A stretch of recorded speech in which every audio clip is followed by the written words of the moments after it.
आणि हा विचारवंत त्यांनी उपलब्ध करून दिला असे श्री डॉक्टर ज्ञानेश्वर गोरे आणि त्यांची सगळी सहकारी मंडळी. आज आपला विषय आहे संविधान, संविधानवाद आणि भटका विमुक्त समाज. स्वातंत्र्याचा अमृत महोत्सव आपण 2022 मध्ये साजरा केला आणि भारत गणतंत्र झाला म्हणजे संविधान आपण एक्सेप्ट केलं. जे काल परवा 26 नोव्हेंबरला आपण 75 वर्ष पूर्ण केली. म्हणजे स्वातंत्र्याचा अमृत महोत्सव आणि गणतंत्राचा अमृत महोत्सव साजरा करत असताना आपण मागचे 2-2.5 वर्ष बघितले की कुठे अमृत सरोवर कार्यक्रम चालू होता, कुठे हर घर झेंडा कार्यक्रम चालू होता, अमृत कलश होता, अमृत माती गोळा करण्याचं काम चालू होतं. जणू काय या देशामध्ये सुजलाम सुफलाम झालेला आहे आणि देशातला सगळा नागरिक असा एकदम विकसित झालेला आहे.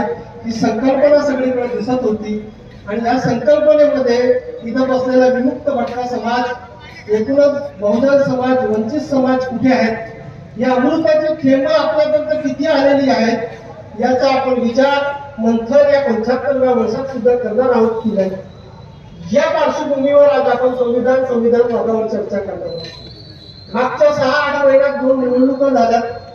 एकीकडे संविधान खतरेने आहे आणि दुसरीकडे संविधानाचे आम्ही रक्षण करते आहोत. अशा सगळ्या पार्श्वभूमीवर संविधान आणि संविधानवाद यांच्यावर आपण चर्चा करतो. हा विषय जरा क्लिष्ट आहे, अकॅडमिक विषय आहे. सरांनी भाषण दिलं, तो विषय मोकळा आहे. पण जर आपण संविधान म्हणजे काय आणि संविधानवाद म्हणजे काय हे जर समजून घेतलं नाही तर पुढच्या काळात तुम्ही एवढे स्वतंत्रपणे इथं बसलेले आहात, मत व्यक्त करतात, कदाचित तुम्ही संविधानवाद समजून घेतला नाही तर ही परिस्थिती टिकेल की नाही याच्याबद्दल शंका आहे. मित्रांनो, पहिला मुद्दा आहे संविधान. आता संविधान कुठून सुरू होतो, राष्ट्र कसं निर्माण होतो, तर सुरुवात आधी होते व्यक्ती. मी व्यक्ती आहे. 4 व्यक्ती जमा झाला त्याचं कुटुंब तयार होतो. कुटुंब झाला की समविचारी लोकांचा एक गट तयार होतो. असे अनेक गट जेव्हा एकत्र येतात त्याचा समूह होतो. समूहाचा समाज तयार होतो.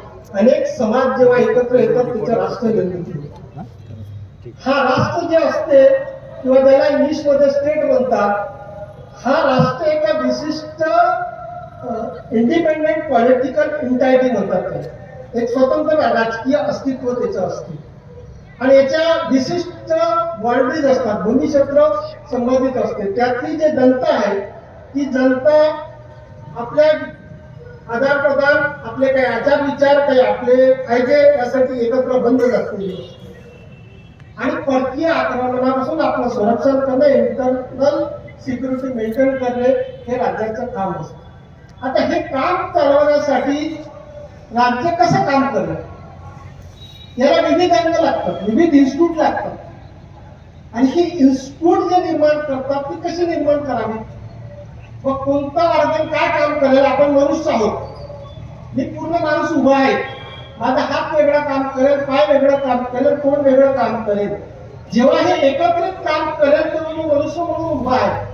तसं राष्ट्र जर काम करायचं असेल तर त्याची विविध अंग विविध पद्धतीने काम केली पाहिजे. मग ही विविध अंग कशी निर्माण करायची, मग ह्या विविध अंग कोणते काम करणार आहेत, त्याचं फंक्शन काय आहे, तर त्याचे अधिकार काय आहेत, ह्या सगळ्या गोष्टी जिथून येतात त्याला कॉन्स्टिट्यूशन म्हणतात, घटना म्हणतात. घटनेला आपण भूमीचा कायदा म्हणू शकतो, लॉ ऑफ लँड म्हणू शकतो, सुप्रिमन्सी ऑफ लॉ म्हणू शकतो. आता हा आपण सहज बोलता बोलता बोलून जातो की संविधान काय आहे, आपल्या संविधानामध्ये जन्म. पण संविधान हा शब्द पहिल्यांदा कुठून आला याचा जर तुम्ही विचार केला तर रोमन एम्पायर जो होता त्याचा तो जस्टिस जेव्हा द्यायचा त्याचा त्याला म्हणायचं कॉन्स्टिट्यूशन प्रिन्सिपल, आपण प्रिन्सिपल म्हणतो. त्याचा मिनिंग असतो इडिक्टा, मॅन्डेटा, डिक्रेटा आणि रिस्ट्रिक्टा. इडिक्टा म्हणजे काय की राजाची प्रोक्लेमेशन म्हणजे घोषणा. मॅन्डेटा म्हणजे काय की राजाने सबऑर्डिनेट लोकांना दिलेलं इन्स्ट्रक्शन. डिक्रेटा म्हणजे काय की ज्युडिशियल डिसिजन. आणि रेस्क्रिप्टा म्हणजे काय होतं की रिटर्न आन्सर, तुम्हाला जर कोणी काय विचारलेलं आहे त्याचं लिखित उत्तर देण्याची पद्धतीला म्हणतात रिस्क्रिप्टा. आता कॉन्स्टिट्यूशन हा कसा असतो, सेट ऑफ रूल म्हणजे नियमाचा एक बंच आहे तो, त्याला सुप्रीम लॉ म्हणतात, लॉ ऑफ लँड म्हणतात, रूल ऑफ लॉ म्हणतात. आता याची हिस्ट्री कुठून सुरू होती? संविधान हे काही एवढं सहज सुरू झालेलं नाही आहे. तर बिफोर ख्रिस्त 2300 वर्ष आधी सुमेरियन किंग होता, त्याचं नाव आहे इक्रुकेनिया लॅगिस. यांनी कोड ऑफ जस्टिस पहिल्यांदा आणलेला आहे. आणि हे आपल्याला कधी माहित झालं? 1857 मध्ये एका जे आता पुरातत्ववादी जेव्हा काम करत असतात त्यांना एका ठिकाणी त्या उत्खननामधून सापडलेलं. त्यानंतर आलं 621 BC मध्ये किंग्स ऑफ ऍथेन्स जो होता त्यांनी कोडिफाईड केलं ऍथेनियन कॉन्स्टिट्यूशन. ऍथेन्स हे ग्रीक मध्ये आहे. पुढच्या टप्प्याला 594 BC मध्ये ऍथेन्सचं नवीन कॉन्स्टिट्यूशन तयार करण्यात आलं. तुम्ही अरिस्टॉटलचं नाव ऐकलं असेल, प्लुटोचं नाव ऐकलं असेल. अरिस्टॉटल हा प्लुटोचा विद्यार्थी होता आणि अरिस्टॉटलचा विद्यार्थी होता अलेक्झांडर द किंग, किंवा ज्याला आपण द ग्रेट म्हणतो. त्या अरिस्टॉटलनं या अलेक्झांडरला अरिस्टॉटलकडनं 350 BC मध्ये त्याचं संविधान लिहून घेतलं. पुढे रोमनमध्ये 459 BC मध्ये संविधान तयार करण्यात आलेलं आहे. आणि जी आता सध्याचं ज्यांनी आपल्यावर 200 वर्ष राज्य केले त्या इंग्लंडचे जे राज्य संविधान आहे ते अनरिटन कॉन्स्टिट्यूशन आपण म्हणतो. तर ते अनरिटन कॉन्स्टिट्यूशन कुठून आलं? तर 1090 ते 1150 या कालावधीमध्ये विविध जे काही निर्णय इंग्लंडमध्ये झाले त्याच्या आधारावर त्या परंपरा ठरलेल्या आहेत. त्यामुळे इंग्लिश कॉन्स्टिट्यूशन हे अनरिटन आहे. शेवटचा टप्पा आला 1215 मध्ये, ज्याला फेमस मॅग्ना कार्टा म्हणतात, म्हणजे बिल ऑफ राईट. हा झाला याचा इतिहास. आता जेव्हा आपण भारताचा विचार करतो की भारतात संविधान कुठून आले, तर सगळ्यात आधी आपल्याकडे ईस्ट इंडिया कंपनी आली. तुम्ही इतिहासाचे विद्यार्थी असेल किंवा विज्ञानाचे विद्यार्थी असेल, स्पर्धा परीक्षा तुम्हाला माहिती आहे की 1757 मध्ये ईस्ट इंडिया कंपनी आली. पुढे 1857 मध्ये राणीने कारभार आपल्या हातात घेतला. राणीने जेव्हा कारभार हातात घेतला तेव्हा त्याने ब्रिटिश लॉ जो आहे तो भारतामध्ये इंट्रोड्यूस केला. त्यामुळे लोकशाहीची जे तत्व आहेत त्याची ओळख भारतीयांना त्या पद्धतीने झालेली आहे. आणि मग भारताची स्वतंत्र चळवळ सुरू झाली. आपली वसाहती अंतर्गत स्वातंत्र्याचा मुद्दा होता. 1930 ला पंडित मोतीलाल नेहरू यांच्या अध्यक्षतेखाली काँग्रेसने एक संविधान तयार करून ते सादर केलेलं होतं. पुढे 1935 ला इंडियन ऍक्ट आला, भारताचा कायदा केला गेला त्यांनी. आणि मग कॅबिनेट मिशनची स्थापना केली गेली. इंडियन लीडर आणि कॅबिनेट मिशन मध्ये जेव्हा डिस्कशन झालं तेव्हा तुम्ही इंडियन कायदा 1935 साला ब्रिटिशांनी तयार केला, आमचा कायदा आम्ही तयार केला पाहिजे. आणि म्हणून त्याच्यातनं संविधान सभेची स्थापना करणे हा विषय समोर आला. तर संविधान सभेची जी सुरुवात झाली त्याच्या सुरुवातीला जे आहे 389 सभासद होते आणि त्याची पहिली बैठक 9 डिसेंबर 1946 ला झाली. आणि डॉक्टर सचिदानंद सिन्हा जे होते ते त्याचे हंगामी अध्यक्ष होते. पहिल्या बैठकीमध्ये डॉक्टर राजेंद्र प्रसाद यांचे अध्यक्ष म्हणून आणि हिरण कुमार मुखर्जी यांची उपाध्यक्ष म्हणून निवड करण्यात आली. पुढे जून 97 मध्ये भारताच्या फाळणीची परिस्थिती निर्माण झाली आणि पाकिस्तानची स्वतंत्र संविधान सभा निर्माण करण्यात आली. त्यामध्ये यातले 389 पैकी 90 सभासद जे आहेत ते पाकिस्तान असेंब्लीला गेले. मग भारताकडे किती राहिले? 299. त्या 299 मध्ये 70 सभासद जे होते ते जी राजवाडी होती त्यावेळेस जे संस्थानिक होते, म्हणजे संपूर्ण भारत हा काय ब्रिटिशांच्या अंतर्गत होता. ब्रिटिश प्रोव्हिजन आणि राजवाडे, जसं कोल्हापूर संस्थानाचा सरांनी उल्लेख केला किंवा गायकवाड असेल हे राजवाडे होते. यांचे 70 प्रतिनिधी होते आणि लोकांना निवडून आलेले 229 सभासद होते. मग जेव्हा 299 सभासदांची बैठक व्हायला लागली तर 14 ऑगस्ट 1947 ला म्हणजे स्वातंत्र्याच्या पूर्वसंध्येला जेव्हा आपली बैठक झाली त्या बैठकीमध्ये 18 विविध समित्या स्थापन करण्यात आल्या. यामध्ये जे ड्राफ्ट कमिटी होती ज्याला मसुदा समिती म्हणतो, त्या मसुदा समितीचे अध्यक्ष म्हणून डॉक्टर बाबासाहेब आंबेडकर ज्यांना आपण घटनेचे शिल्पकार म्हणतो, त्या बाबासाहेब आंबेडकरांच्या अध्यक्षतेखाली या मसुदा समितीची निर्मिती करण्यात आली. याच्यामध्ये 6 सभासद होते, ज्याच्यावर डॉक्टर मुंशी होते, अलादी कृष्ण अय्यर होते, टी कृष्णमाचारी होते. तर मग या समितीने एक आपला मसुदा ड्राफ्ट तयार केला आणि हा फरवरी 48 मध्ये संविधान सभेच्या समोर ठेवला गेला. या ड्राफ्ट मध्ये प्रत्येक मुद्द्यावर, आपण जेव्हा सहजपणे म्हणतो संविधानात काही नाही आहे, तुम्ही या ड्राफ्टची जर चर्चा जर बघितली, त्याचे 22 खंड आहे. म्हणजे आपण कधी वाचणार ते संविधान वाचत नाही, तर आपण 22 खंड कधी वाचणार? तर त्या फर्स्ट रिडिंग झाली, सेकंड रिडिंग झाली, थर्ड रिडिंग झाली. त्याच्यामध्ये अमेंडमेंट सुचवले गेले, त्यातले काही मान्य केले गेले, काही नाकारले गेले. अशा करून 26 नोव्हेंबर 1949 ला आपलं संविधान जे आहे ते अंतिमरित्या मंजूर करून घेतलं गेलं. आणि मंजूर केल्यानंतर निवडणुका आणि तात्पुरत्या प्रोव्हिजन्स जे आहेत त्या इमिजिएट इफेक्टने अंमलात आणल्या गेल्या आणि उर्वरित संविधान जे आहे ते 26 जानेवारी 1950 ला अंमलात आलं. म्हणून त्याला आपण गणतंत्र दिवस म्हणतो. 15 ऑगस्टला आपण स्वतंत्र दिवस म्हणतो. गणतंत्र आणि स्वतंत्र याच्यामधला हा फरक आहे की ज्या दिवशी आपल्या मालकीचं म्हणजे लोकांचं संविधान अस्तित्वात आलं त्या दिवसाला आपण गणतंत्र म्हणतो. आता याच्या संदर्भात मी 2-3 गोष्टी तुम्हाला आणखी सांगू इच्छितो की भारत, इंडिया इज भारत म्हटलेलं आहे संविधानामध्ये. आता हे भारत नाव काय सहज सोपं आलं काय त्याच्यामध्ये? जेव्हा संविधान सभेमध्ये याच्यावर चर्चा झाली तेव्हा काही लोकांनी हिंद हा शब्द सुचवला, काही हिंदुस्थान हा शब्द सुचवला, काही भारतवर्ष हा शब्द सुचवला. मोठ्या प्रमाणात त्याच्यात खडजंगी झाली. 18 जून 1947 ला जेव्हा त्याच्यावर 46 ला जेव्हा चर्चा सुरू होती तेव्हा अंतिमरित्या पुरातन ग्रंथ समोर ठेवले गेले. त्याच्यातला हा सगळा आधार घेऊन इंडिया म्हणजे भारत हा शब्द समोर आला. दुसरं आपली प्रस्तावित आहे, त्याची सुरुवात कोणत्या शब्दाने करावी? तर एच.व्ही. कामत म्हणून संविधान सभेचे एक सदस्य होते, ते म्हणले याची सुरुवात देवाच्या नावाने केली गेली पाहिजे. मग देवाच्या नावाने केली गेली पाहिजे म्हणल्यानंतर बाकीच्या सदस्यांनी म्हटलं की कुठल्या देवाच्या नावाने करावी. मग याच्यावर डिस्कशन झालं. त्याच्यामध्ये 48 विरुद्ध 61 अशी मतदान झाली आणि मतदान झाल्यानंतर सगळ्या संमतीनं चर्चा झाली की कुठल्याही देवाच्या नावानं संविधानाची सुरुवात होणार नाही. मग ठरवलं गेलं की संविधान कोणासाठी आहे? तर जनतेसाठी. म्हणून संविधानाची सुरुवात आम्ही भारताचे लोक, म्हणजे आपण विचार करा की संविधान सभेमध्ये बसणारे लोक किती प्रगल्भ विचारसरणीचे होते. त्यांनी ती विचारसरणी ऍक्सेप्ट केली गेली.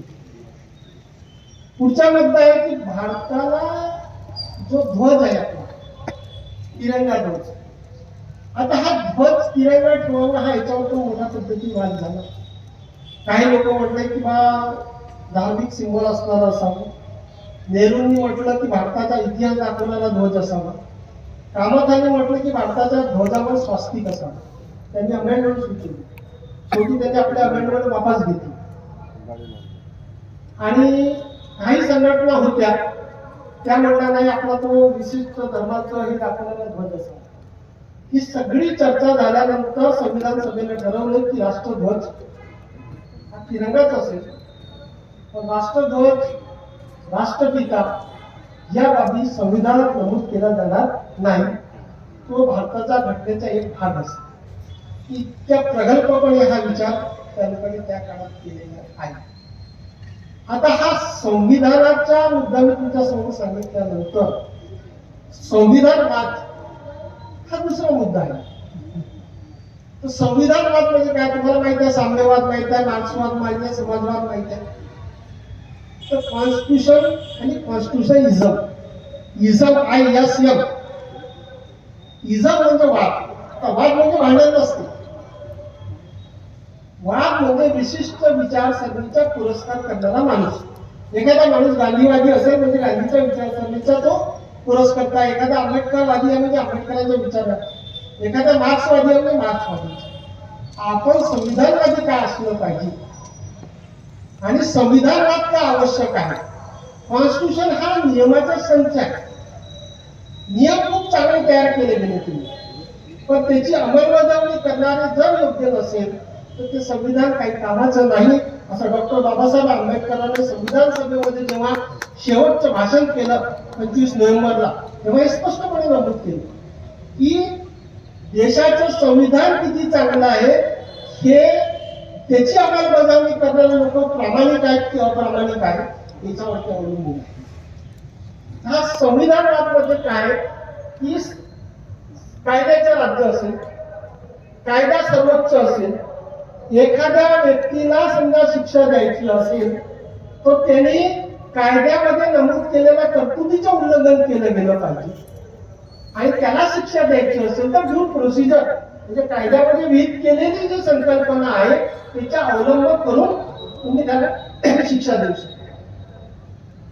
तर संविधान वाद हा शासनावर मर्यादित होणारा वाद आहे, एक पुरस्कार आहे, मूलभूत तत्व आहे. आता याच्यामध्ये रूल ऑफ लॉ जो आहे तो डिटेल 1885 मध्ये एक्सप्लेन केलेला आहे. जॉन स्लॉकी आहे आणि 17व्या शतकामध्ये संविधान वादाचा पुरस्कार केला. मॉन्टेस्क्यू जो आहे ते संविधान वादाचे पुरस्कर्ते होते. जॉन ऑस्टिन जे आहे ते संविधान वादाचे पुरस्कर्ते होते. 17व्या 18व्या शतकातील विचारवंत आहेत. संविधानाने तुम्हाला अधिकार दिलेला, संस्था दिल्या आहेत, म्हणजे तुम्ही त्या मनमानी पद्धतीने वापरायच्या का? तुम्ही उद्या हे माणूस समोर बसलेला याला पोलिसांनी उचलायचं, घेऊन जायचं, जेलमध्ये कायमस्वरूपी डांबायचे का? हे जे संविधानाने यंत्रणेला दिलेले अधिकार आहेत या अधिकाराला लिमिट करणे म्हणजे संविधान वाद. लिमिटेशन ऑन गव्हर्नमेंट ऑर्गन किंवा इन्स्टिट्यूशन आणि government organs work within the law आणि इट्स लिमिट म्हणजे संविधान वाद आहे. तुम्हाला कुठल्याही ज्या संस्था आहेत त्यांना मिळणारे अधिकार आणि त्याच्या मर्यादा याचे जे बंद आहेत ते संविधान वाद आहे. आता संविधान वादाचे काही तत्व आहेत. सेपरेशन ऑफ पॉवर म्हणजे संविधानाने स्टेटचे जे विविध ऑर्गन्स आहेत, कार्यकारी मंडळ असेल, कायदे मंडळ असेल, न्याय मंडळ असेल, याच्यामध्ये अधिकाराची विभागणी केलेली. पण विभागणी केली याचा अर्थ असा नाही कायदा करणारी संसद वेगळं काम करेल, सरकार चालवणारं जे मंत्रिमंडळ आहे ते वेगळं काम करेल आणि जज वेगळं काम करेल. त्यांचे अधिकार वेगळे आहेत, ते एकमेकांच्या अधिकारात इंटरफेअर करू शकत नाही, पण ते इंटरलिंक आहेत. शरीराचे जसे वेगळी ऑर्गन इंटरलिंक आहेत तसं ह्या सेपरेशन ऑफ पॉवर आहे पण ते इंटरलिंक. पुढे इंडिपेंडंट ज्युडिशरी. इंडिपेंडंट ज्युडिशरी का आवश्यक आहे? आज अमेरिकेमध्ये राष्ट्रपती जर बदलला की ज्युडिशरी त्याच्या पद्धतीने अपॉइंट केली जाते. हा तिथला एक संविधान वादाची एक वेगळी पद्धत आहे. आपण ब्रिटिश पद्धत फॉलो करतो. तर त्याला एक विशिष्ट अधिकार असेल तर तो न्याय द्यायला स्वतंत्र असेल. त्याच्यामध्ये एक्झिक्युटिव्ह इंटरफेअर करणार नाही, त्याच्यामध्ये संसद इंटरफेअर करणार नाही. पण एखादा निर्णय त्यांनी संविधान सर्वोच्च न्यायालयाने दिला असेल तर तो आपोआप कायदा होतो. सर्वोच्च न्यायालयाचा जसा संसद कायदा तयार करते तसं सर्वोच्च न्यायालयाने दिलेला निर्णय हा कायदा होतो. हा जर जनतेला मान्य नसेल, हा कार्यकारी मंडळाला मान्य नसेल तर त्यांनी नवीन अमेंडमेंट करायचं, त्याला सुविधा करायच्या. जसं पदोन्नतीचं आरक्षण असेल किंवा इंदिरा साहेबांच्या निर्णयानंतर बरेच बंधनं घातली. 77वी घटना दुरुस्ती झाली, 82वी घटना दुरुस्ती झाली, शासनाने त्याला न्यूट्रलाइज केली. ही पर्याय आहे पण त्याच्या अधिकारामध्ये तुम्ही हस्तक्षेप करू शकत नाही. तिसरं आहे अकाउंटेबल अँड रिस्पॉन्सिबल गव्हर्नमेंट. म्हणजे जी गव्हर्नमेंट आहे आणि लिमिटेड गव्हर्नमेंट, या गव्हर्नमेंटला लोकांनी निवडून दिलेलं आहे.